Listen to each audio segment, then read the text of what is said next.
ಮುಂದಿನ ವರ್ಷದಿಂದ ದ್ವಿತೀಯ PUC ವಿದ್ಯಾರ್ಥಿಗಳಿಗೆ ಡಿಜಿಟಲ್ ಅಂಕಪಟ್ಟಿ, ಕಾಗದದ ಮಾರ್ಕ್ಸ್ ಕಾರ್ಡ್ ರದ್ದು. ಇದರ ಸಂಪೂರ್ಣ ವಿವರವನ್ನು ಈ ವಿಡಿಯೋದಲ್ಲಿ ನೋಡೋಣ. ಈ ವಿಡಿಯೋವನ್ನು ಮಿಸ್ ಮಾಡದೆ ನೋಡಿ ಮತ್ತು ನಿಮಗೆ ಯಾವ ಉದ್ಯೋಗದ ಬಗ್ಗೆ ಮಾಹಿತಿ ಬೇಕು ಎಂಬುದನ್ನು ಕಮೆಂಟ್ನಲ್ಲಿ ತಿಳಿಸಿ. ಹಾಗೆ ಈ ವಿಡಿಯೋ ಇಷ್ಟವಾದರೆ ಸಬ್ಸ್ಕ್ರೈಬ್ ಮಾಡಿ.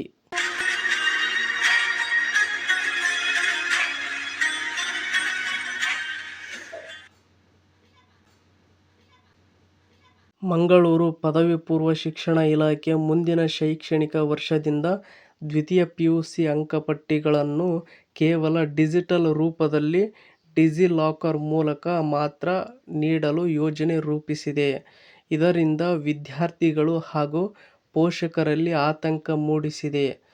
ಪೋಷಕರ ಆತಂಕದ ಬಗ್ಗೆ ನಾವು ನೋಡುವುದಾದರೆ, ಅಧಿಕಾರಿಗಳ ಪ್ರಕಾರ ಡಿಜಿಟಲ್ ಅಂಕಪಟ್ಟಿಗಳು ಮಾಹಿತಿ ತಂತ್ರಜ್ಞಾನ ಕಾಯ್ದೆಯಡಿ ಕಾನೂನುಬದ್ಧವಾಗಿದ್ದು ಕಾಲೇಜು ಪ್ರವೇಶಕ್ಕೆ ಮಾನ್ಯವಾಗಿವೆ.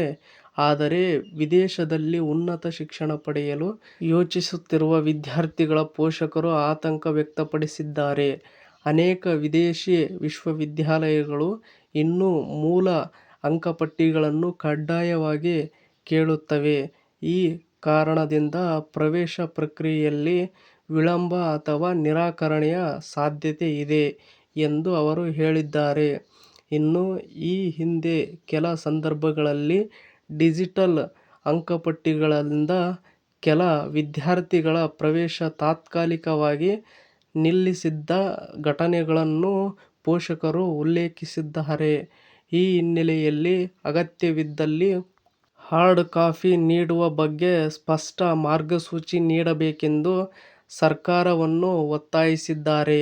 ಇನ್ನು ನೆಕ್ಸ್ಟ್ ನಾವು ನೋಡುವುದಾದರೆ, ವಿಶೇಷ ಸಂದರ್ಭದಲ್ಲಿ ಭೌತಿಕ ಅಂಕಪಟ್ಟಿ ನೀಡುವ ವ್ಯವಸ್ಥೆಯ ಬಗ್ಗೆ ನೋಡುವುದಾದರೆ, ಇದಕ್ಕೆ ಪ್ರತಿಕ್ರಿಯಿಸಿದ ಇಲಾಖೆಯ ನಿರ್ದೇಶಕ ಭರತ್ ಎಸ್. ವಿದೇಶಿ ಪ್ರವೇಶ ಸೇರಿದಂತೆ ವಿಶೇಷ ಸಂದರ್ಭಗಳಲ್ಲಿ ಭೌತಿಕ ಅಂಕಪಟ್ಟಿ ನೀಡುವ ವ್ಯವಸ್ಥೆ ಮಾಡಲಾಗುತ್ತದೆ ಎಂದು ತಿಳಿಸಿದ್ದಾರೆ. ಪ್ರಾಥಮಿಕ ಮತ್ತು ಪ್ರೌಢ ಶಿಕ್ಷಣ ಇಲಾಖೆಯ ಪ್ರಧಾನ ಕಾರ್ಯದರ್ಶಿ ವಿ.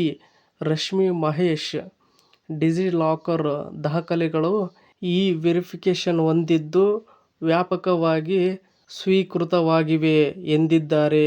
ಇದಲ್ಲದೆ 2025-26ನೇ ಸಾಲಿನ ವಿದ್ಯಾರ್ಥಿಗಳಿಗೆ ಹಳೆಯ ಕ್ರಮದಂತೆ ಭೌತಿಕ ಅಂಕಪಟ್ಟಿಗಳನ್ನು ನೀಡಲಾಗುತ್ತದೆ ಎಂದು ಇಲಾಖೆಯ ಆದೇಶದಲ್ಲಿ ಸ್ಪಷ್ಟಪಡಿಸಲಾಗಿದೆ. ಇನ್ನು ಇದೇ ತರಹದ ಸುದ್ದಿಗಳನ್ನು ಓದಲು ನಿಮ್ಮ ಜಾಬ್ಸ್ ಅಂಡ್ ಎಜುಕೇಷನ್ ಅಪ್ಡೇಟ್ ಚಾನಲ್ಗೆ ಸಬ್ಸ್ಕ್ರೈಬ್ ಆಗಿ. ಮತ್ತು ಈ ವಿಡಿಯೋ ನೋಡುತ್ತಿರುವವರು ಇನ್ನೂ ಯಾರು ಸಬ್ಸ್ಕ್ರೈಬ್ ಆಗಿಲ್ಲವೋ ಪ್ಲೀಸ್ ಎಲ್ಲರೂ ಸಬ್ಸ್ಕ್ರೈಬ್ ಆಗಿ ಮತ್ತು ಈ ಅಪ್ಡೇಟ್ ಬಗ್ಗೆ ನಿಮ್ಮ ಅಭಿಪ್ರಾಯ ಏನೆಂದು ಕಮೆಂಟ್ ಬಾಕ್ಸ್ನಲ್ಲಿ ತಿಳಿಸಿ. ಹಾಗೆ ಈ ವಿಡಿಯೋ ಇಷ್ಟವಾದರೆ ಪ್ಲೀಸ್ ಎಲ್ಲರೂ ಸಬ್ಸ್ಕ್ರೈಬ್ ಮಾಡಿ, ಸಪೋರ್ಟ್ ಮಾಡಿ. Thank you for watching friends. ಎಲ್ರಿಗೂ ಧನ್ಯವಾದಗಳು.